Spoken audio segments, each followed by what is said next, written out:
Dios les bendiga mucho. Bienvenidos nuevamente a su espacio Teológicamente Hablando.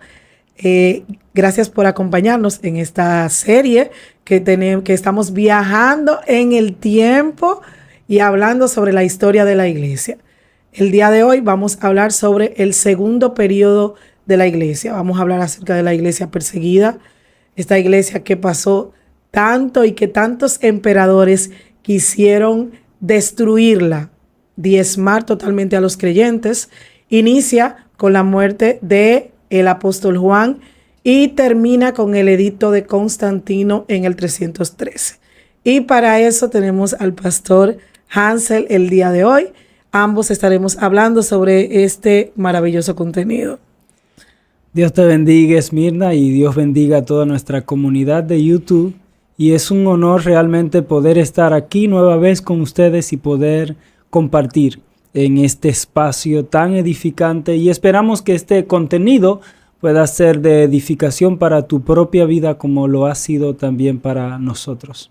Así es, y realmente esta serie ha sido maravillosa porque uno aprende mucho viendo la historia de cómo eran aquellos creyentes y realmente uno, sin querer, uno hace el paralelo con la iglesia de hoy en día. No queremos, pero es imposible hacerlo. Terminamos cayendo allí. Este es uno de los tipos de serie, o pudiéramos decir de enseñanzas que no solo te informan, sino que también te confrontan. Porque nos pone a pensar o a repensar en cómo estamos viviendo el cristianismo, la vida cristiana, cómo es nuestra entrega a Dios cuando vemos la forma en que estos creyentes se entregaban a Cristo. Todo lo que ellos sacrificaron, no por la salvación, sino por su amor a Cristo. Entonces, pienso que son de las cosas que debe de hacernos reflexionar hoy día en cuál es nuestro nivel de compromiso con el cristianismo. Así es, y ver cómo la iglesia fue perseguida por más o menos desde la muerte del apóstol Juan, más o menos pasaron 200 y pico de años, pero fue una persecución intermitente. Hubo épocas en la que el creyente estuvo tranquilo, pudiera decirse, y que surgían algunas cosas, pero fue intermitente. No todos los emperadores, que vamos a hablar de eso el día de hoy, pues fueron agresivos en la persecución de la iglesia. Bueno, realmente conectar el segundo período con el primer período, bien decías, el segundo período es llamado el período de la persecución o la iglesia perseguida. Se le llama así porque durante todo este período hubieron tiempos de persecución, aunque esto no fue permanente, constante o continuo a lo largo de todo ese período. Sin embargo, se le llama así porque esa fue como la característica primordial en este periodo, porque recordemos que en el primer periodo también hubo persecución. Por ejemplo, Nerón, del 66 al 68 después de Cristo, desató una persecución, y esa persecución fue local. Se circunscribió a Roma y murieron cerca de 70,000 cristianos en este periodo. Vemos después, más adelante, a Domiciano, que también desata una persecución, pero fue más bien una respuesta de ira o frenesí de momento. Esto se da del 90 al 95, 96 después de Cristo. Y murieron muchos apóstoles dentro de estas dos persecuciones, pero fueron momentáneas, fueron temporales. No fue algo sucesivo, sistemático a lo largo de todo este periodo. Luego nos encontramos que del 96 al año 161 después de Cristo no hubo persecución. Los cristianos no se tomaron en cuenta, no se consideraron los cristianos, no se le otorgaron ciudadanía romana, no contaron con algún tipo de privilegio, de favor de parte de los gobernantes. Sencillamente del 96 al 161, desde Tertuliano hasta Policarpo, todos esos emperadores lo que hicieron fue ignorar el cristianismo, ignorar los cristianos. Claro está que si alguien llevaba algún tipo de alegato o de demanda contra algún cristiano, pues sí se le daba muerte capital, pero no persecuciones como tales. Y fue todo un periodo que podemos decir fue un periodo de relativa paz. Sin embargo, dentro de ese mismo periodo encontramos a Simeón. Año 107 después de Cristo muere crucificado. Y muere crucificado por un gobernante en Jerusalén que era representante de Tertuliano, precisamente un emperador romano que no perseguía al cristianismo. Yeah. Pero eso se daba porque ya había cierta discrepancia, cierta molestia, pudiéramos decir, contra el cristianismo por falsas acusaciones que previamente se habían levantado contra el cristianismo. El mismo también Tertuliano, que muere del año 108 al 110 aproximadamente, en ese tiempo se estima que fue la muerte de Tertuliano, y muere quemado vivo. Lo único que le pidieron a él fue que negara a Jesús, y él dijo: ¿cómo 86 años he servido a mi Señor? ¿Cómo he de negar a aquel que lo único que me ha hecho es favor? Él es mi Señor y Salvador. Entonces, aún en tiempos de paz murieron algunos. Así es, y realmente podemos ver algunas causas. Me gustaría que habláramos un poco de eso, porque si bien es cierto, los cristianos cumplían la ley, cumplían con su pago de tributos, eran gente honrada y todo eso. Entonces, ¿cuál era la razón de que algunos emperadores pues decidieron perseguir a la iglesia? Entonces, sé que una de las razones fue el hecho del paganismo. El paganismo, sí, porque el cristianismo no permitía, creía en un solo Dios, ¿verdad? Es así. Y en Cristo. Entonces, había muchos dioses en Roma. Se utilizaba que como se comercializaba mucho, se hacían estatuas a dioses de esos comerciantes para que ellos se sintieran cómodos, sí, como si estuviesen en su propio país. Así es. Y eso le daba dinamismo a la economía nacional. Sí. Y precisamente por eso muchos emperadores se molestaban, se enojaban contra el cristianismo, porque el cristianismo atentaba incluso contra la economía nacional. Así se veía el cristianismo en esa época. Y como bien apuntabas tú, una de las razones principales de la persecución del cristianismo era precisamente esa adoración, el monoteísmo, que era la adoración del cristianismo, la adoración a un solo Dios, frente al politeísmo, la adoración a muchos dioses. Roma prácticamente había construido una mega industria a través del politeísmo. La industria de la fabricación de artesanías, de cuadros e imágenes, de estatuas, de incienso y tantas otras cosas. Y todo eso era una especie de mercado de comercio. Y como bien decías, no solo hacían estatuas a dioses de otras naciones, sino también incluso hasta templos. Y estos empresarios venían, invertían en esas naciones porque se sentían cómodos teniendo un templo como el dios Isis, o la diosa Isis, que es una diosa egipcia, y ahí los comerciantes egipcios se sentían tan cómodos porque claro, allí estaba su templo, allí estaba su diosa, así lo veían. El cristianismo amenazaba contra esto porque el cristianismo decía: no, existe un solo Dios y a ese Dios solo debemos adorar. Sí, y hay algo también importante en la historia, y es el hecho de que hubo uno de estos gobernantes que quería erigir una estatua a ese Dios que adoraban los cristianos, sí, y se opusieron, dijeron que no, que su Dios no iba a estar ahí en ese templo donde se adoraba a todos los dioses. Bueno, Antonio Pío fue un gobernante relativamente bueno para el cristianismo porque fue alguien que no hizo persecución directa contra el cristianismo y demás, pero quiso ser tan bueno que quiso hacer una imagen de Cristo para que el Dios de los cristianos estuviese entre tantos dioses. Sin embargo, el cristianismo no aceptó esto porque el cristianismo ha creído a lo largo de la historia que Dios no es alguien que lo podemos enmarcar en una imagen. Así es. Y además la Biblia misma prohíbe esa adoración a imágenes. No te harás dioses extraños delante de mí, no te harás imagen ninguna de mí, ni de las que hay en el cielo, en la tierra y aún debajo de la tierra.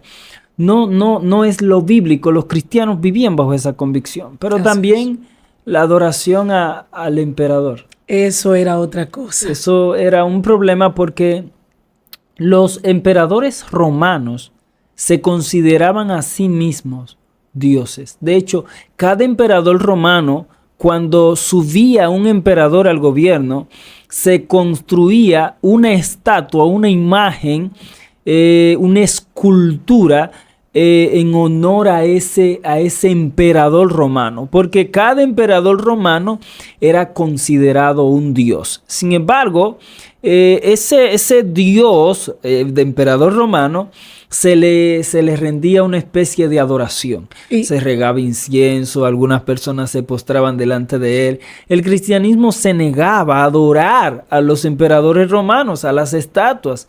Y eso era símbolo de deslealtad al rey. Sí, y de rebelión social incluso. Y era algo sencillo, porque simplemente tenías que ir con un incensario y tirar un poco de incienso allí en esta estatua del emperador, pero ellos se negaban a esto porque ellos estaban convencidos de que ellos debían adorar a un solo Dios. Y ese Dios es Cristo, es el Dios único que ha creado todas las cosas y que existe desde la eternidad y hasta la eternidad.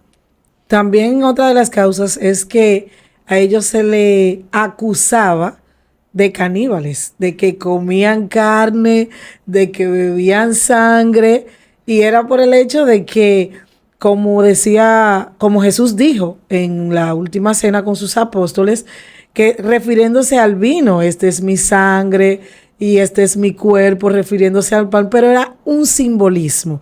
Pero muchos utilizaron esto para acusar a los cristianos de que ellos lo hacían de forma literal. Y pues eso trajo muchísimos inconvenientes para los creyentes de esa época. Bueno, algunos, incluso para algunos gobiernos, tratando de adueñarse de las riquezas de algunos cristianos, en ocasiones les acusaban de esto. Cuando celebraban cada domingo en la mañana la cena del Señor, pues le acusaban de todo esto. Y eran razones suficientes para matar a algún cristiano, incluso hasta para desatar alguna persecución. Pero no solamente esto, otro de los grandes problemas del cristianismo en esa época era que el cristianismo era una especie de ignominia. El cristianismo incentivaba el caos social e incluso amenazaba la estabilidad y el orden político y social de Roma. Un esclavo podía llegar a ser obispo de la iglesia, en la cual se congregaba el propio amo de ese esclavo. Entonces, eran igualitaristas. Eran muy igualitaristas y todo esto traía desestabilidad al orden social de esa época. El asunto de la grandeza, la posición social era un estatus de grandeza, de poder, de gloria, y el cristianismo amenazaba contra todo esto.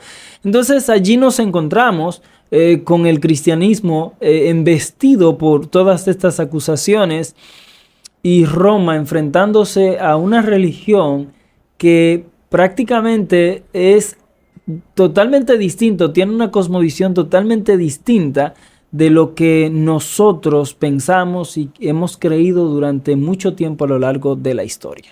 Pero el segundo periodo no solamente fue malo, también permitió la organización de la iglesia. O sea, la iglesia se organizó más en cuanto a lo que daban para las viudas, para los pobres, y todo eso permitió que hubiera una organización tal hasta el día de hoy. Está los concilios, también la organización del canon, de cuáles libros iban a entrar al canon. Todo eso entró en este segundo periodo.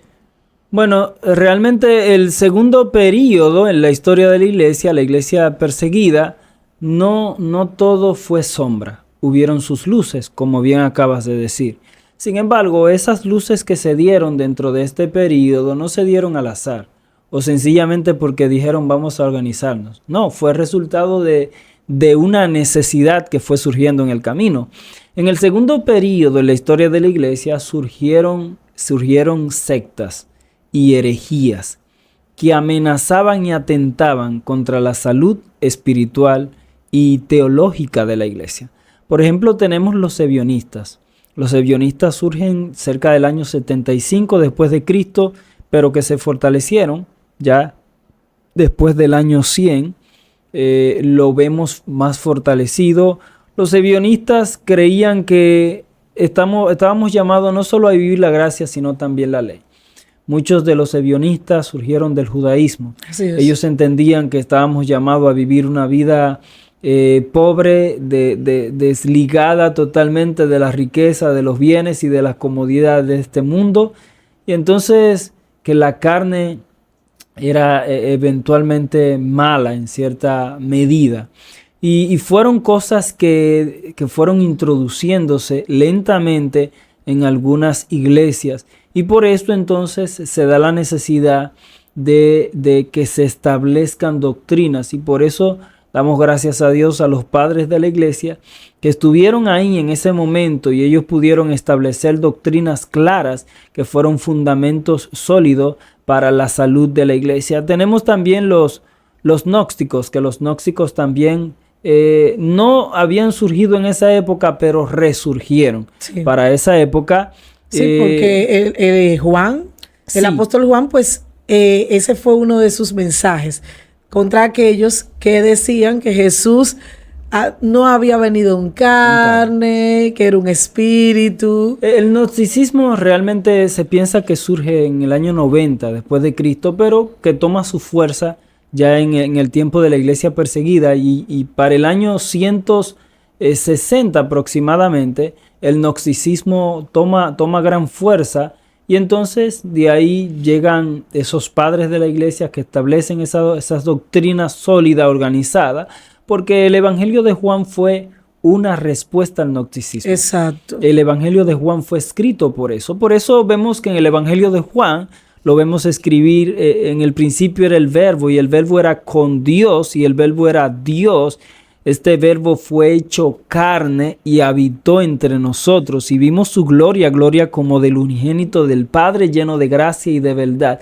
Por medio de él fueron hechas todas las cosas. Entonces le está dando a Jesús esa realidad existente en él de ser Dios y también esa de ser realidad hombre. También de ser hombre. No 50% y 50%. No, completamente Dios y completamente hombre. Claro que sí. Entonces, eso fue el Evangelio. Sin embargo, ya los padres de la iglesia lo vemos en el segundo período en la historia de la iglesia y Tertuliano, damos gracias a Dios por Tertuliano y aún por Policarpo también, Orígenes también, increíble, una mente magistral, que fueron hombres que esas enseñanzas que dejó Juan contra el gnosticismo, ellos pudieron desarrollarla, escribirla, redactarla, organizarla en forma que la mente de todo creyente podía entenderla con mayor claridad y precisión y aún defender su fe. Así mismo es. Y realmente es maravilloso porque para nosotros poder aprender acerca de todo eso, porque nosotros podemos aprender de ellos cómo nosotros podemos vivir hoy en día. Es así. Y antes de seguir, me gustaría que por favor nos dé nuestra recomendación literaria, pastor. Bueno, hoy estamos surtidos en torno a la recomendación literaria Sí. de hoy, porque nos encontramos con 3 literaturas fascinantes. Prácticamente tenemos un libro en 2 volúmenes. Tenemos el libro Locos por Jesús. Es una colección de biografías, pudiera expresarse de esa forma, pequeñas narrativas de historias de cómo murieron algunos mártires del cristianismo. Entre ellos, este libro, por ejemplo, narra la historia de Felicita, la esclava, que murió junto a su señora allí en el Coliseo romano, mientras un soldado nuevo, novato, le iba a traspasar la garganta con la espada. Este soldado tenía la espada en su mano y tembloroso, asustado, antes de entrarle la espada en la garganta, podemos ver a Felicita y aún a su ama decir: no, tranquilo, soldado. Le tomó la espada con la mano al soldado y le dijo: haz tu trabajo, porque yo tengo mi vida asegurada para la eternidad.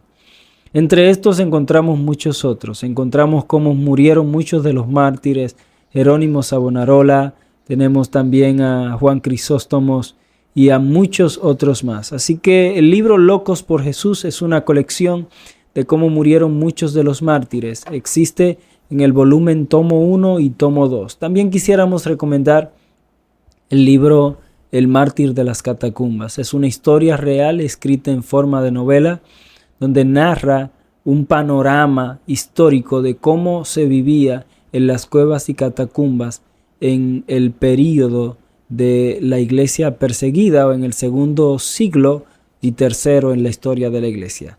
Espero que estas literaturas, si la adquiere, pueda ser de edificación para ti, como lo ha sido para la vida de otros. Dios te bendiga. Ya yo lo pedí de regalo de cumpleaños ese libro, pastor. Es un fascinante libro. Pienso que es una literatura que confronta nuestras vidas con la realidad que vivieron muchos de estos mártires. Por ejemplo, el segundo período en la historia de la iglesia, te decía que no fue totalmente caracterizado por la persecución, pero se le llama a la iglesia perseguida al período del segundo y tercer siglo porque la persecución fue un ápice que marcó la realidad de la vida de los cristianos en esa época. Por ejemplo, del año 161 hasta el año 180 después de Cristo tenemos al emperador Marco Aurelio. Marco Aurelio fue, de hecho, es considerado el emperador romano más ilustre que tuvo Roma. Fue un filósofo, escritor de ética, incluso. Era una persona capacitada. Sí, es la mente más ilustre en torno a sabiduría, ciencia, conocimiento, filosofía y ética que tuvo Roma en todo ese periodo. Pero aún así. Sin embargo, Máximo o Marco Aurelio fue uno de los emperadores más severos que tuvo Roma contra el cristianismo. Así es. Porque Marco Aurelio quiso restaurar la antigua religión romana. Marco Aurelio quiso hacer que Roma volviera a la antigüedad de sus dioses. Incluso revocó la ciudadanía que se le había dado a muchos cristianos. Sí. Marco Aurelio se dedicó a la persecución de los cristianos. Marco Aurelio incluso llenó a abarrotar el anfiteatro romano, como no lo hizo muchos de los emperadores que existieron antes de él. Marco Aurelio lanzaba los cristianos allí en el anfiteatro romano, lo enviaba a las fieras para ser devorado. Marco Aurelio incluso planificaba los leones, los mandaba a buscar desde África. Los leones los mandaba a comprar los leones más grandes que pudieran encontrar en África y los traía a Roma, específicamente para los cristianos. Un león sabía él mantenerlo durante casi 2 semanas sin comer absolutamente nada. para 2 que comiera semanas. cristianos. Y luego de esto entonces lograba reunir en el anfiteatro hasta 5 cristianos, 6, 7 cristianos. Y allí entonces liberaban a estos leones gigantescos con casi 2 semanas sin comer y devoraba a los cristianos. Y para los romanos allí en el anfiteatro, cerca de 20,000 personas, esto era todo un espectáculo donde los ciudadanos llenos de euforia y de alegría, pudiéramos decir, se gozaban al ver cómo estos leones devoraban a estos cristianos. Esa era la forma. Sin embargo, una de las cosas que pudiéramos decir son singulares allí, frente a esta realidad que se daba allí, era cómo morían los cristianos. O sea, la razón por la que la gente se convertía no era porque los cristianos eran martirizados. La gente se convertía y el cristianismo crecía más, era por la forma en que los cristianos morían. Número 1, los cristianos se abrazaban. Antes de que abrieran la portilla para liberar a los leones o a los leopardos, los cristianos se abrazaban y morían abrazados. Número 2, los cristianos morían muchas veces cantando entre ellos. Uno de los cánticos que es muy famoso en la mayoría de las literaturas, como los libros de historia de Jesse Lehman, de Justo L. González y aún de otros, nosotros encontramos que había un cántico que ellos cantaban que decía al rey, al soberano, al que reina. De él es todo lo que existe, aún mi vida y mi propia alma. Wow. Esa era una de las canciones que ellos cantaban.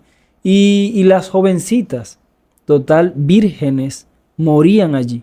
Y otra de las formas en que muchos cristianos morían, pastores, incluyendo en esa época, era que el león era liberado y ellos se tiraban en tierra y oraban.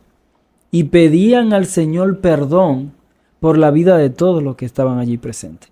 Y toda esa convicción, esa serenidad, esa paz, esa tranquilidad con la que morían esas personas, llevaba al público, al escenario, a repensar por qué estas personas mueren tan feliz, con tanta tranquilidad, con tanta paz. ¿Por qué a ellos la muerte no le trae temor, no le trae pavor? Porque ellos mueren con una risa en su rostro. Y entonces eso hacía que las personas fuesen tras el cristianismo. Porque las personas decían, yo no sé si ellos tienen la verdad, pero la forma en que ellos mueren indica que si existe la verdad, ellos deben tener la verdad. No, y que realmente el crecimiento de la iglesia fue tal en esa época que era real, porque no se asociaba con el dinero, con posesiones, con prosperidad, con nada de eso, porque ser cristiano era símbolo de muerte. O sea, el que se convertía sabía que posiblemente su final iba a ser en uno de esos anfiteatros, o en el anfiteatro, o que iba a morir quemado, o algo así. Entonces el que era cristiano era realmente cristiano. O sea, bueno, no era un cristiano light, nada de eso. Era creyente en Cristo, fiel, sabiendo de que en cualquier momento lo podían llamar a morir por su Señor, por no negar a su Señor. Es increíble pensar que en esa época, y en la época de Marco Aurelio fue un gran pensador. Ya debajo de la ciudad romana habían túneles subterráneos. A esos túneles subterráneos le llamaban catacumbas. Eran túneles que se creaban no porque lo crearan en sí, sino porque cavaban debajo de la tierra para poder tomar tierra, para construir las grandes estructuras e infraestructuras que se construían en esa época. Lo único que cavaban y conectaban un túnel con otro túnel. Y Roma pasó décadas cavando bajo tierra y se creaban estos túneles. Los cristianos en los tiempos de Marco Aurelio terminaron viviendo bajo estas catacumbas. Allí no entraba el sol. Allí no había una temperatura que tú pudieras adecuar a tu cuerpo. Pero no solamente esto. la forma en que vivían esos cristianos y en la que ellos realizaban sus cultos. Dentro de estas catacumbas habían varias iglesias. Y dentro de esos túneles, es increíble cómo en un cuadro de 6 pies y 10 pies se reunían hasta 50 creyentes. Sin iluminación, sin comodidad, sin sillas, sin ventilación, se reunían allí a alabar al Señor y a predicar la palabra. Era lo único que se hacía allí. Se oraba, se alababa al Señor y se predicaba la palabra. Gloria a Dios. Y allí había un gozo increíble. De hecho, el libro El mártir de las catacumbas nos narra cómo estas personas se gozaban frente a esa realidad. Y todo esto debe de hacernos reflexionar hoy día. Porque estas personas no perseguían la comodidad, perseguían a Cristo. Y no solo Marco Aurelio, hubieron otros más que fueron tan cruel o aún más que el mismo Marco Aurelio. Por ejemplo, Máximo Severo fue otro también que se dedicó al exterminio de los cristianos. En el período de Máximo Severo muere el padre de Orígenes y mueren también otros hombres que también, como Justino Mártir, Sí. que muere en el 166 después de Cristo. El mismo Policarpo también, que muere en el 155 después de Cristo. Todas estas personas mueren en tiempos donde ya hay persecución. Se les retira la ciudadanía romana y se dedicaron a quemar ejemplares. Máximo Severo se dedicó a quemar ejemplares de la Biblia. Se estima de hecho que Máximo Severo llegó a quemar, a incendiar cerca de 50,000 ejemplares de manuscritos antiguos de la Biblia. Y no solamente esto, los historiadores, tanto Justo L. González como Jesse Lehman, estiman por la cantidad de tumbas y los símbolos que hay en esas tumbas, las inscripciones, las frases que hay en esas tumbas. Se estima que en este período mueren cerca de 7 millones de cristianos a causa de las torturas, de los martirios y de las crucifixiones, como los cristianos morían crucificados, como otros morían quemados vivos. Y lo único que tenían que hacer era una sola cosa: Negar a Cristo. negar a Cristo. Eso era lo único que tenían que hacer para salvar su vida. Sin embargo, como dice Felicita, no voy a negar a Jesús para salvar a mi vida, porque si niego a Jesús, entonces perderé mi vida. Así es. Y también se estima que más o menos los cristianos de esa época eran el 10% de la población. Ellos, los historiadores llegan a este número por las tumbas. Sí. Las tumbas. Pero habían tumbas que eran comunes también. Sí. Entonces, había más creyentes que el Sí. 10% de la población. Y no solo esto, mueren mucho más de 7 millones, porque los que morían devorados por las fieras, muchos Esos de no eran ellos enterrados. No había forma de enterrarlo, pero también los cristianos durante la madrugada entraban al Coliseo romano y algunos cuerpos que habían allí, ellos los recuperaban, algunos pedazos también los recuperaban, pero no todos eran recuperados. De hecho, en catacumbas, en Y los que túneles eran quemados subterráneos, también. también. Entonces, pensando en todo esto, y no solamente esto, pensamos muchas veces en la persecución en Roma, pero la persecución no fueron específica de Roma. Por ejemplo, También llegaron a Antioquía. nosotros nos encontramos con Domiciano. Domiciano fue también cruento. Fue el último de los crueles emperadores. Y Domiciano se dedicaba a incendiar a los cristianos dentro de los templos.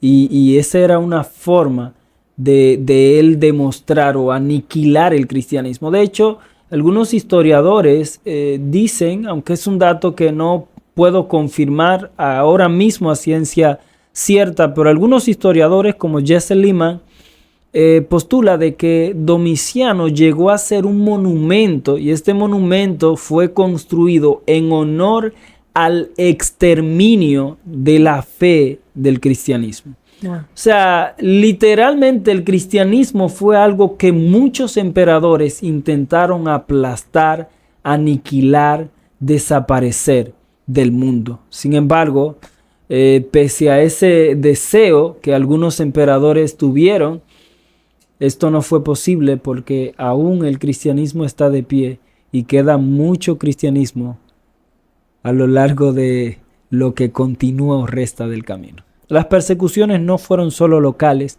pues se reportan persecuciones en Egipto, en África, en Jerusalén, en Antioquía y en otros lugares se registran, porque aún de allí de Roma ellos salían a perseguir a los cristianos aún a otras naciones. Así era la tenaz, el odio que algunos emperadores tuvieron contra los cristianos. Sí, y ahorita lo mencionábamos, pero me gustaría que ampliáramos un poco más acerca de eso. Y era sobre el canon, que se cierra también definitivamente en este periodo, antes de entrar al tercer periodo de la iglesia, porque había algunos escritos, por ejemplo, algunos escritos de los apóstoles, de Bernabé. Algunos se leían en el oriente, que en el occidente no lo leían, que en el occidente lo leían y en el oriente no. Y pues se fueron cerrando. Sí. Muchos de estos escritos dejaron de leerse porque no tenían cierta base bíblica con otras cosas que decía Jesús, sino que eran como reflexiones de los mismos creyentes de esa época, y pues fueron sacadas del canon hasta cerrarse y nosotros tener lo que hoy tenemos como el Nuevo Testamento. Ciertamente, esos libros hoy los consideramos como libros apócrifos.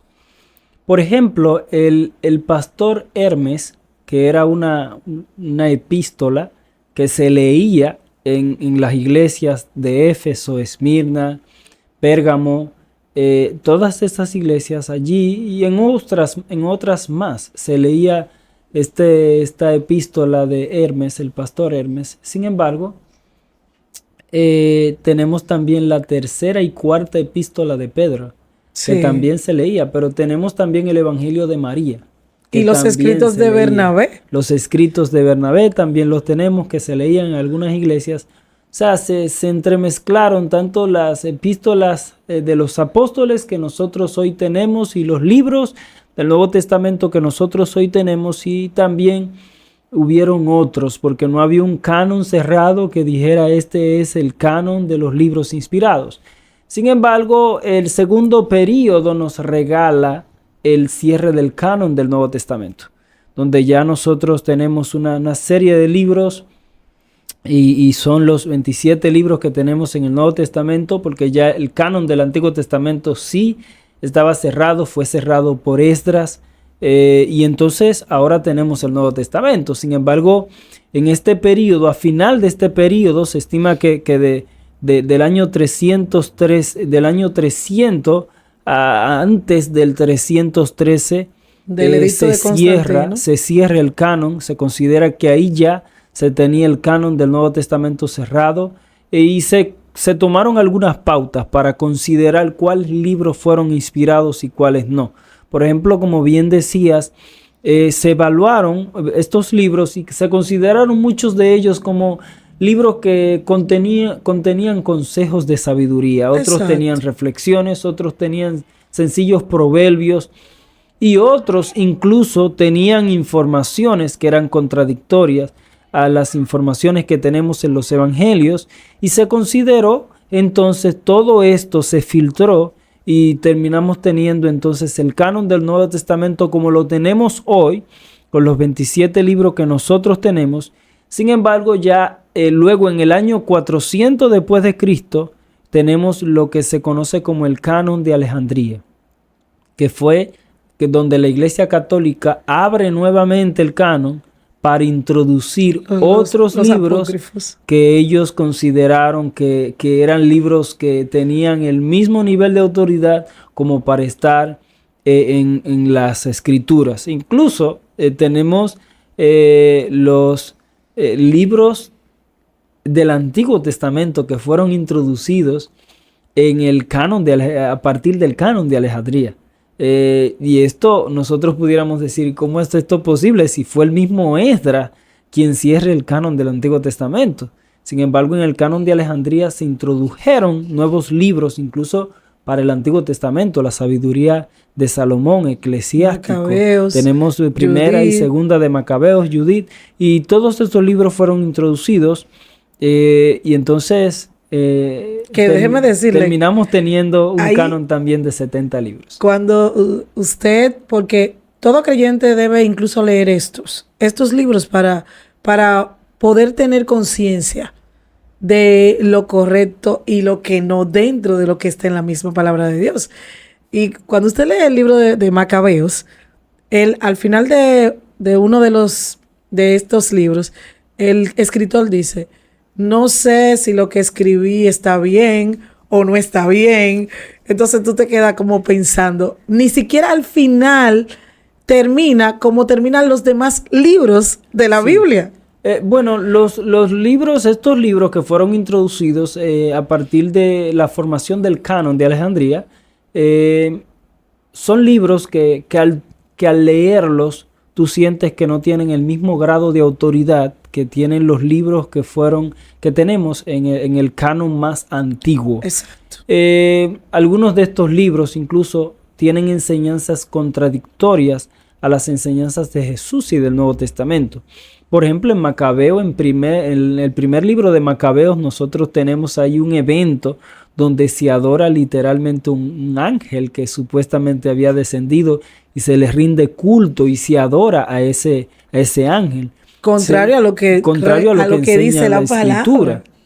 Pero no solamente esto, también tenemos la adoración a los muertos, cultos y adoración a los muertos, cuando el libro de Isaías contradice y condena esto. O sea que tienen enseñanzas contradictorias. Sin embargo, tienen enseñanzas históricas, de relatos históricos, y tienen también proverbios como el mismo libro eclesiástico, no Eclesiastés, sino eclesiástico, que contiene dichos de sabiduría que si nosotros lo leemos, nos damos cuenta que estos consejos pueden ser provechosos para nuestras vidas. Sin embargo, aún así, estos proverbios o dichos no están escritos con el sentido y peso de autoridad que tenemos en los otros libros que son conocidos a lo largo del tiempo como libros inspirados por Dios. Y bueno, realmente le damos gracias a Dios que en este canon, ¿verdad?, el que tenemos, nuestro Nuevo Testamento, este libro de Romanos. Y yo me pregunto, pastor,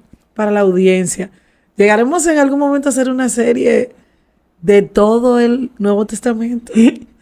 Cada libro, den una orejita, por favor. Bueno, realmente estamos dando esta serie sobre la historia de la iglesia porque nuestra audiencia lo pidió así. Así que si nuestra audiencia quisiera que nosotros pudiéramos dar un resumen de un episodio, una serie donde pudiéramos dar todo un resumen de cada libro del Nuevo Testamento y aún de la Biblia completa. Y del Antiguo. En el Antiguo Testamento, cómo es presentado Cristo en cada libro de la Biblia. Eso sería maravilloso. Bueno, pues entonces queda ya a juicio de nuestra audiencia. Comenten. Nuestra audiencia puede en los comentarios recomendar esa serie, si desea esa serie, si desea alguna otra serie también puede recomendarle en el escrito, pero no quisiera irme sin antes pedirle a nuestra comunidad de YouTube que no dejes de hacer tu comentario. Coméntanos qué piensas acerca de este contenido en el que nosotros hemos venido hablando acerca de esta iglesia perseguida, este segundo período en la historia de la iglesia. ¿Qué piensas? ¿Qué opinas? ¿Qué tanto nos parecemos a esta iglesia que vivió en este segundo período en la historia de la iglesia? ¿Qué debemos aprender de esta iglesia? ¿Qué debemos imitar de esta iglesia?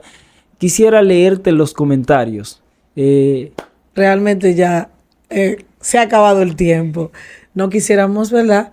Terminar sin la recomendación, como dice el pastor, que nos siga, que te suscriba, que comentes y que compartas nuestro contenido. Si entiendes que este contenido es edificante, no solamente para ti, sino para otra persona, compártelo. Compártelo en tu comunidad, porque queremos que puedas aprender junto con nosotros y viajar en el tiempo junto a nosotros. Dios te bendiga mucho y gracias por acompañarnos en tu espacio Teológicamente Hablando. Dios te bendiga.